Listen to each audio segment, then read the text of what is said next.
आज 30 एप्रिल 2026 रोजी सर्वसाधारण सभा आयोजित करण्यात आली होती आणि अगदी सगळे त्याच्यामध्ये प्रश्न असे होते, की सगळे प्रशासनाचे प्रश्न होते आणि प्रशासनाने दिलेले एक विषय होते सगळे, ते घेतले होते आपण आणि त्याच्यामध्ये असे विषय होते, की निविदाला मंजुरी असेल किंवा आपले आता आठवडी बाजार लागतात, तर त्याच्यामधील वाहतूक कोंडी होती बऱ्याच ठिकाणी, तर त्याच्यामध्ये मार्ग काढायचे होते. असे बरेच म्हणजे पूर्ण शहराच्या दृष्टीचे प्रश्न होते.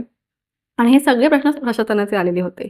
परंतु आज बघितलं गेलं, की सेनेच्या काही सदस्यांनी तिथे फक्त इतिवृत्तामध्येच काही तुम्ही चेंजेस सुचवले आणि आम्ही त्यांना मान्यता पण दिली, की आपण हे चेंजेस तुम्ही सुचवताय, काही तुम्ही दुरुस्ती सांगताय, ते आपण करूया. त्याची नोंद मी घेते. त्याच्या पुढचा विषय घ्या, असं मी वारंवार सांगत असताना सुद्धा त्यांना मला वाटतं, की त्यांना पुढे विषय घ्यायचेच नव्हते, की त्यांचं म्हणणं होतं सन्माननीय सदस्य राजेंद्र वाळेकर यांचं म्हणणं असं होतं, की तुम्ही तुम्ही दुरुस्ती आत्ताच्या आत्ता करून द्या. आत्ताच्या आत्ता दुरुस्ती शक्य नाहीये.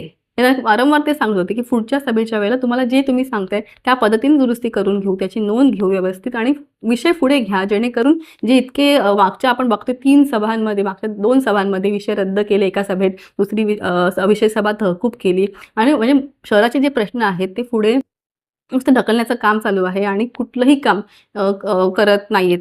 नाही म्हणजे प्रशासनाच्या मार्फत पण करून देत नाहीयेत, स्वतः पण करत नाहीयेत आणि म्हणजे सगळीकडे अडथळा निर्माण करायचं काम आज परत त्यांनी केलं.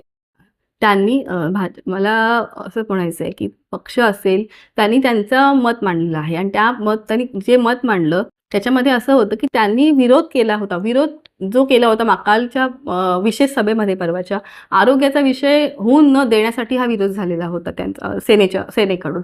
आणि मी म्हणते, की शहराचे इतके गंभीर प्रश्न असताना, विकासाचे प्रश्न असताना त्यांनी सभा होऊन देत नाहीत. ह्या अनुषंगाने त्यांनी भाजपने त्यांना निषेध त्यांचा केला होता. त्याच्यामुळे मला काही वेगळं वाटत